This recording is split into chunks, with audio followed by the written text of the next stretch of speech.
Looking back and thinking that it's been 10 years and some change since Awaken the Fallen was released, it really blows my mind to see where we're at now, knowing that that's really the album that defined our sound.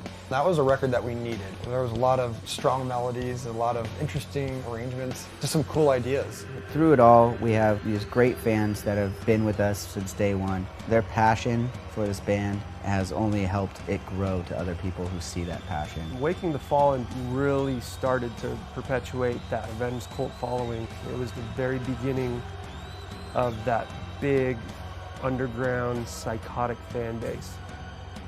Waking is Avenged Sevenfold.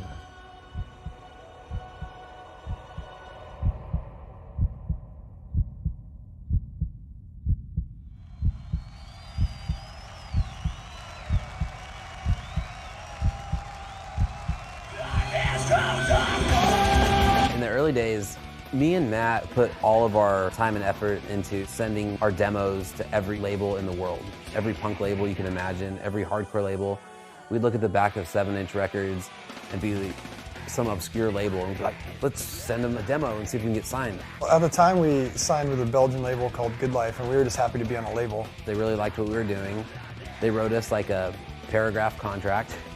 With a one-page contract that said basically, you know, we'll pay for sounding the seventh trumpet. Naturally, we printed it out and signed it without even reading it or showing it to anybody. I remember they gave us like $2,500 to record that record, and we needed like $2,500 more to use Donald Cameron. So we got jobs, and you know, I worked for my grandfather, and Zach worked, you know, serving coffee. It got us off our ass. It put us in West Beach studio, which had recorded some of our favorite albums. You know, Offspring's Smash was there, NoFX albums, Bad Religion, Pennywise albums.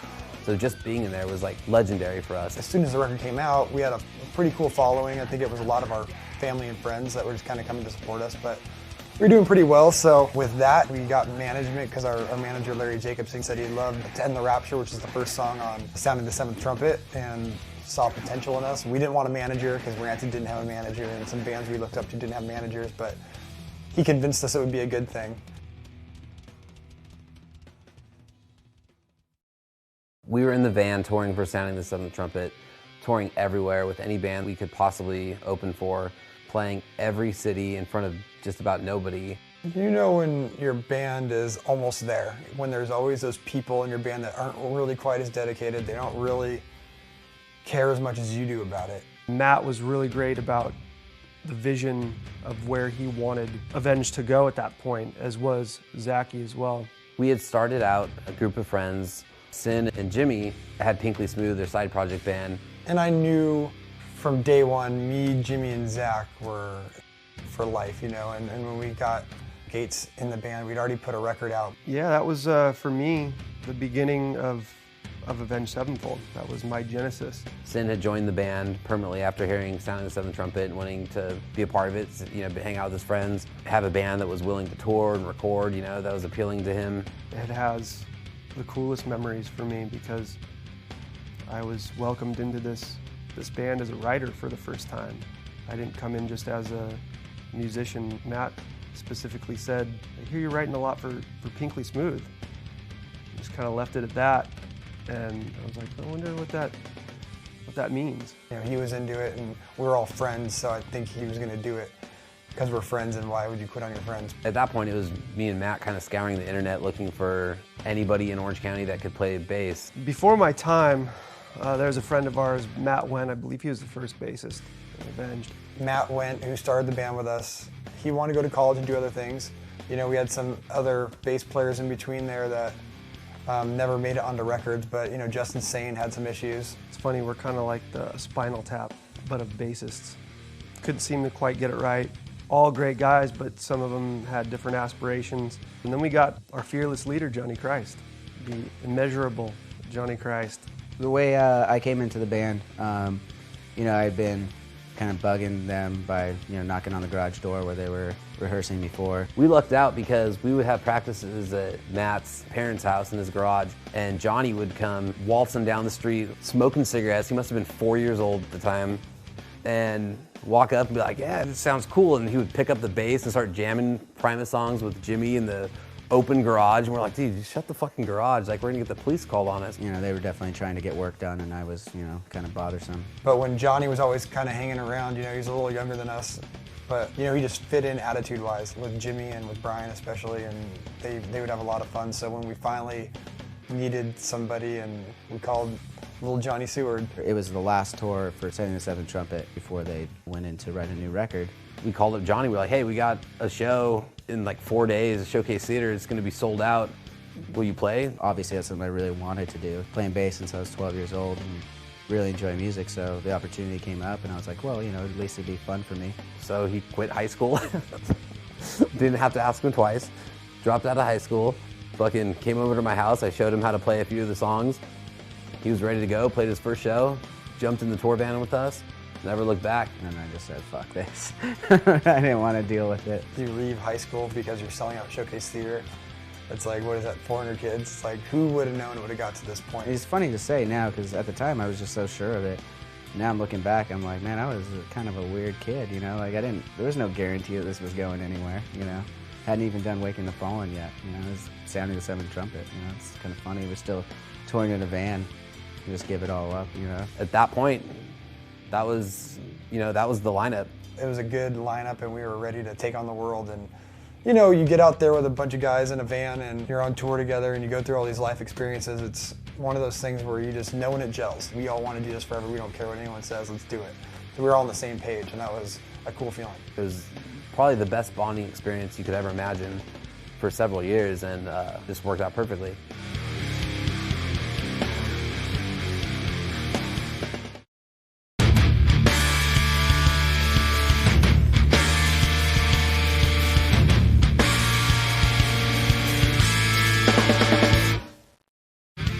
When we first started embarking upon our long journey of Waking the Fallen and the next transition of Avenged Sevenfold, it was a pretty wild and haphazard time. Touring then was a little different, you know, and it definitely toughened us up for the road. We weren't just waiting to get a show at Chain Reaction or Showcase Theater within our area.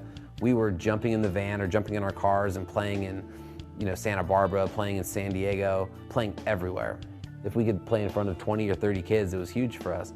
Hopeless Records took note of us. I mean, they saw us on flyers. We were playing every show that we could. Well, Hopeless Records came around and they were interested in buying the rights to Sounding the Seventh Trumpet and putting out our next record, which would be Waking the Fallen. And they came out and saw us, and Lewis, the owner of Hopeless Records, really liked what we were doing. I think he saw that there's a punk rock element, and I think he liked the fact that we had screaming elements.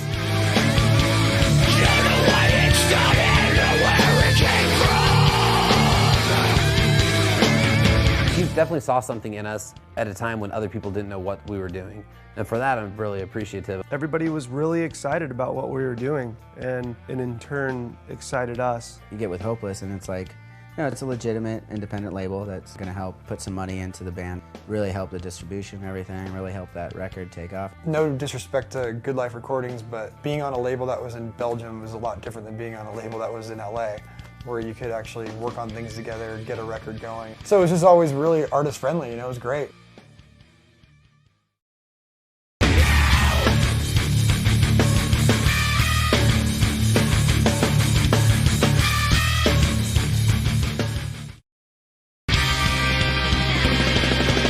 As far as when Waking the Fallen was getting worked out, I just remember we were still writing in Matt's parents' garage. We were constantly going. We weren't even thinking about our next album. We were just trying to come up with songs, because at that point, we're playing the same 11, 12 songs every single night. Everybody was still at the peak of going crazy and partying. And we were just all over the place.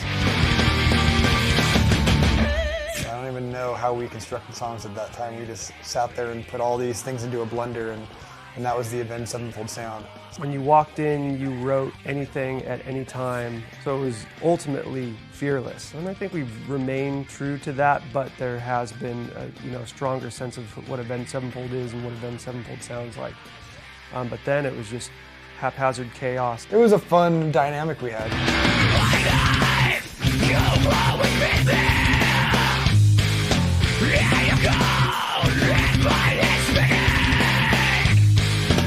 Waking the Fallen was probably my favorite to write because there was just no thought, no care in the world. It just allowed for this breeding ground of creativity from us that was uninhibited. Our sound developed kind of organically because of where we live, Southern California. You know, there was a big punk scene. We were heavily influenced by punk rock, thrash, metal. You would have seen us at Warped Tour and you would have seen us at Ozfest as fans. That's just how we rolled. And at the time, when we were getting excited to write songs, which ended up being Wake in the Fallen, we were listening to tons of Pantera and really, loving Dime's solos and the riffs. And we were listening to the Master of Puppets from Metallica. Sepultura and Pantera and Slayer and Megadeth, but we were also big fans of Bad Religion and NoFX and the Misfits and Dead Kennedys and all the punk rock stuff. A lot of hardcore stuff. We had two intentions. We wanted to be the heaviest and most melodic band at that time. I mean, that was where our heart and minds were at as far as wanting to write songs. We didn't want to be pigeonholed. Matt started singing more. He's got a great voice, so we didn't want to always rely on hardcore breakdowns with screams and everything like that. That's still definitely prominent on Wake in the Fallen, but it was a transitional period. That's really when I think that we came into our modern sound.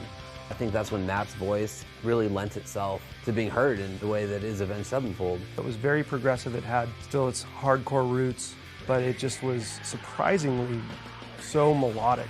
And when we finally had enough music written and laid it all down and heard demos and stuff, we realized we might have something here. These songs are really cool. There's a lot of intricate parts. We're really expanding on what we did with sounding the seventh trumpet, trying new things. So we felt really good about it. Having that kind of foundation gave us a lot of leeway and a strong direction and sense of identity of exactly where we wanted to go. There was a lot of strong melodies, a lot of interesting arrangements, just some cool ideas, especially for some young kids that are 20 years old and younger. We didn't really know what we were onto. I know that we always had a grandiose vision of wanting to be big, but we didn't really have any idea what we were doing at the time.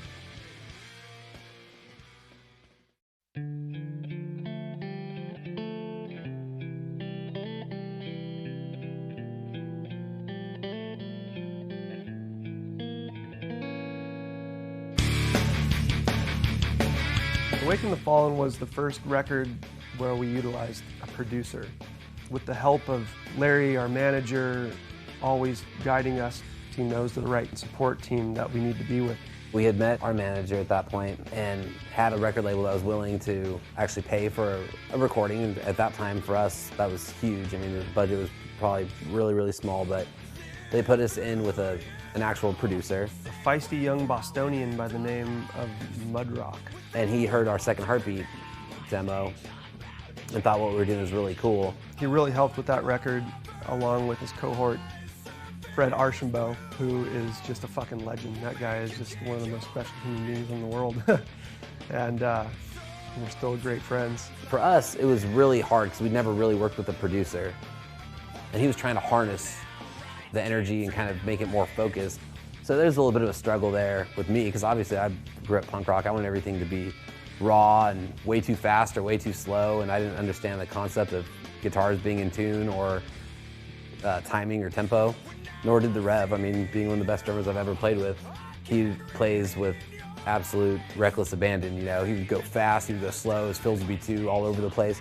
He really taught us what it means to not, his words, meander and be masturbatory, which means get your head out of your ass and write songs that aren't just for your own guilty pleasure.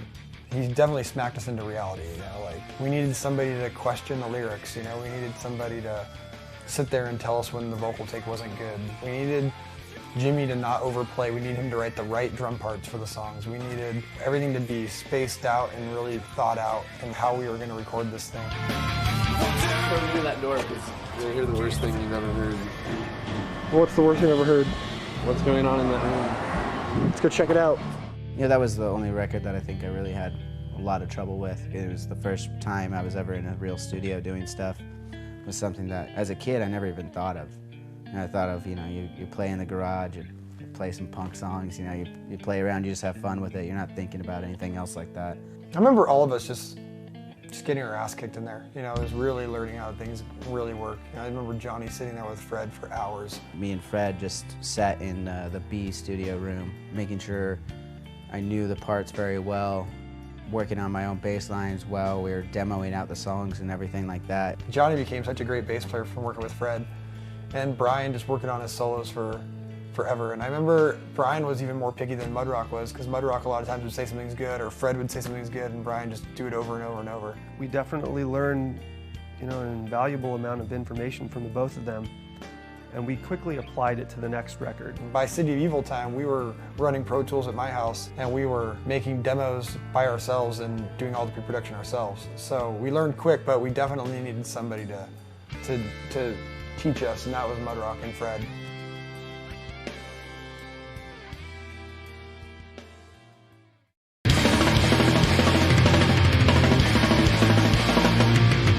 Once Waking was released, I remember taking the final mixes home and listening to it and really feeling truly proud of the songs. And it was the first time that people that were the closest to me listened to it and kind of had the look on their face like, well, maybe these guys are onto something. It was taking this subgenre of music to newer heights. When we were doing Waking Fallen, there was no word of mouth via the internet. There was no YouTube. There was no Google searching bands. It was handing out flyers. It was playing the breakfast slot at Warped Tour and then standing around the sun for the next 10 hours, handing out demos and flyers before you had to pack up your gear and then drive yourself to the next middle of nowhere city. I gotta say, we were one of the first bands on Warped Tour, for better or for worse, that was a band that screamed and was heavy and had those metal, those hardcore tendencies. And people are like, what the fuck is this? This isn't pop punk, this isn't ska, this isn't punk rock. What are these guys doing? There was a buzz going around, like, who are these guys? You know, well, how are they on Warped Tour when this is a punk tour and they're not really a punk band? I think that helped us get a lot of attention at that time and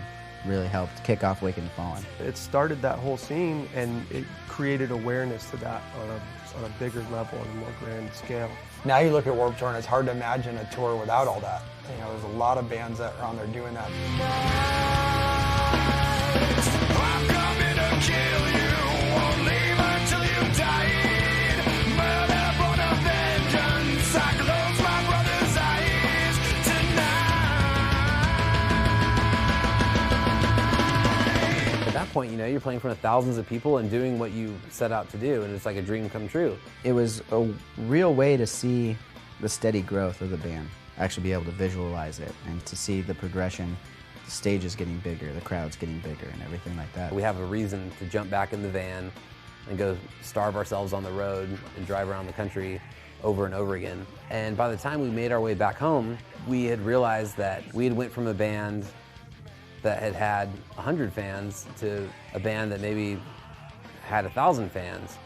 And we started noticing people sending us letters and saying, I love what you guys are doing. I got your death bat tattooed on me. And me and Matt would talk to each other, like, holy shit, this girl got a death bat tattooed. Probably like 4 months of touring up until that point when we were going around and we started noticing more and more kids with the tattoos and just waiting outside the clubs all day long. It's like, wow, these people really care about what we're doing. We came back and we had sold out the Henry Fonda Theater in Hollywood. Which was a really big deal for us at the time to be able to sell that out. That was huge for us. And we were filming our music video for Unholy Confessions. You know, a show like that was like the biggest thing we'd been involved in, and it's so funny to think about now. I mean, now we're looking at, God, this summer and all these European festivals, but I mean, we were scared, not scared, but just like, it's your biggest show, and you know you're shooting a video and you want everyone to be pumped. How the fuck are you guys doing tonight, Victoria? Thank you so much for coming out tonight. You guys have been amazing so far. We are Avenged Sevenfold from Orange County, California. We just did a video for this next song. It'll be out soon. This song's called Unholy Confessions. It's the first track off right around. We're gonna follow.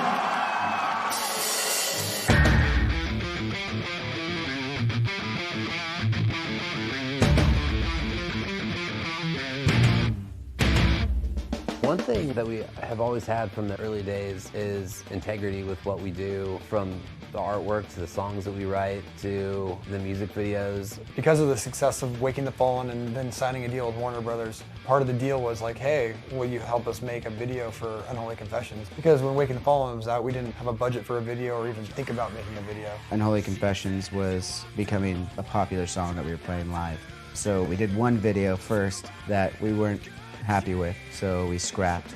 And at the time, it was almost like the record label couldn't believe that they had paid for a video, and we said, we're not putting this out. We used a director that we really respected, and we still do. It just, the video wasn't right for us. It was a great video too. Thomas Mignoni did it. Talented guy. I think we just didn't have a budget to execute the vision, and it felt that way. So we didn't do it. And I think a lot of bands, you know, they feel like they spent the money, they have the video. If they don't love it in their heart, they still put it out. And it's just not the right thing to do. The right thing for us to do was go back, film the right video, which is the Unholy Confessions video that was released. We just said, why are we trying to make a video of something when we could just show one of these live shows and show all these fanatical fans and show our lifestyle? We had noticed that this kind of core group had started to grow. You know what, why don't we show what's happening with this band at this moment right now? That showed off our fans, that showed off our energy on stage, that showed everything that we were truly about. Those were some good testing grounds for us. We felt like that song could transcend that record, so we gave it a lot of special love and care. So we filmed it, but we'd never really filmed a real video at that point. That was the one and only time I think we played Unholy Confessions more than once in a set. I think we actually did 2 takes. Well, we played the fucking, that's right, we played the fucking song twice. That's why I was pissed. Because we were shooting the video and they're like, do you guys think you could play the song more than once? We had to do that performance a few times, and one was before anybody got there. And we hadn't rocked out in front of nobody in any video, you know, at that point yet, especially when you're on stage and it's supposed to be live, but there's no kids there yet. At first we're like, that seems weird. We're not going to jeopardize the show for the video. Then we talked about it and we're like, okay, well, we'll let the crowd know the reason why we're doing it. I have just been informed by the video director that he would like to shoot Unholy Confessions one more time. So if you want to get in this fucking video, show us what the fuck you guys got. This one is Unholy Confessions for the second and last time.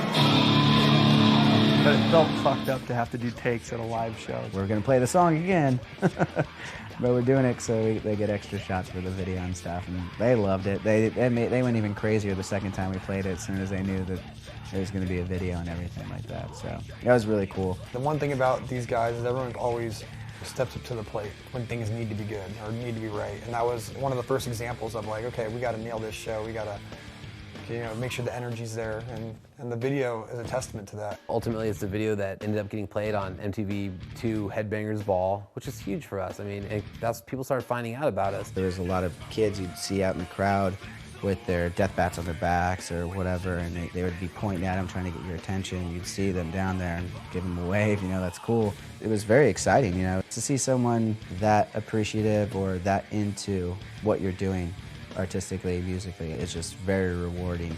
We just couldn't be happier. We had the best fans from day one.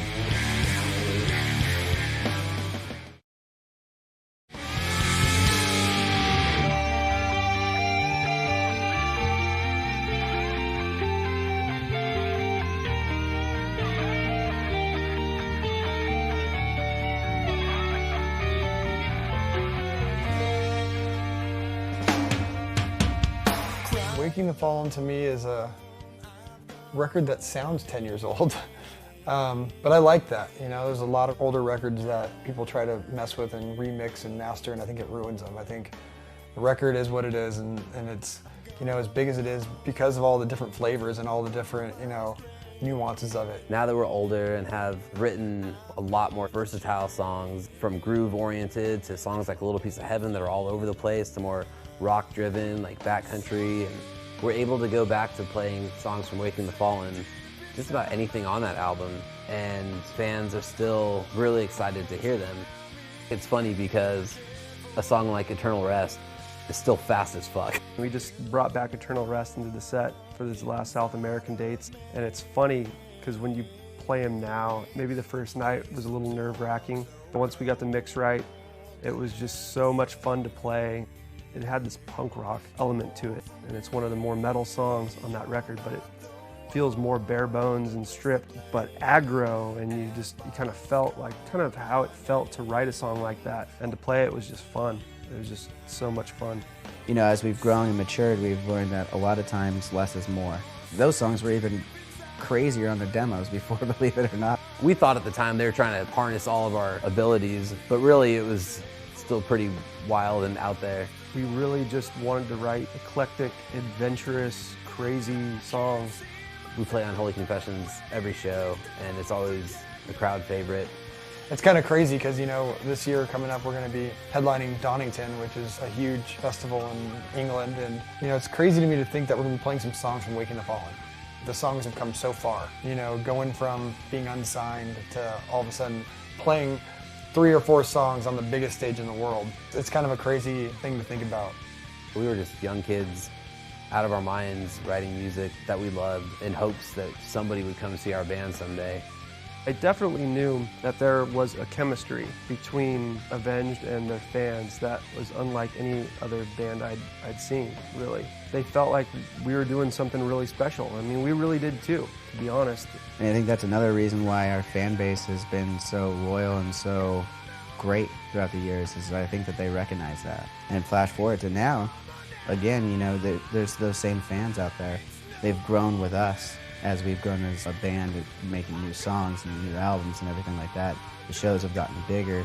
There's more people, but there's still Avenged Sevenfold fans. They still very much have that mentality that they did at Waking the Fallen. It really feels like Waking is where it all began. I think Sounding Seven Trumpet was fun and great starting point, but it was almost like our rehearsal album because we didn't know what we were doing. We didn't have our lineup solidified. When I listened to Hail to the King or Nightmare, that's where it all began. And it's cool to see that we're staying true to everything we set out to do. We just had such a great support team and people that came to the table and really gave us a shot. You know, there's a lot of luck involved when you look at, like, meeting Larry and meeting Ryan, our booking agent, and meeting Mudrock and Fred, and them even willing to do the record. It just wouldn't be the same without that group of people, you know, doing this thing. You know, Larry always keeping the record labels off our back. Lewis at Hopeless letting us do our thing, you know, not getting on our case about anything. And from early on we learned, just be you and just do your thing and do whatever you want. That's a testament to all those guys. It set us up for a really good future. We had no idea of what we were getting ourselves into at the time, but it inspired just fun, amazing, memorable moments. I'm proud of the guys and I'm proud of that record because of that those songs have stood the test of time.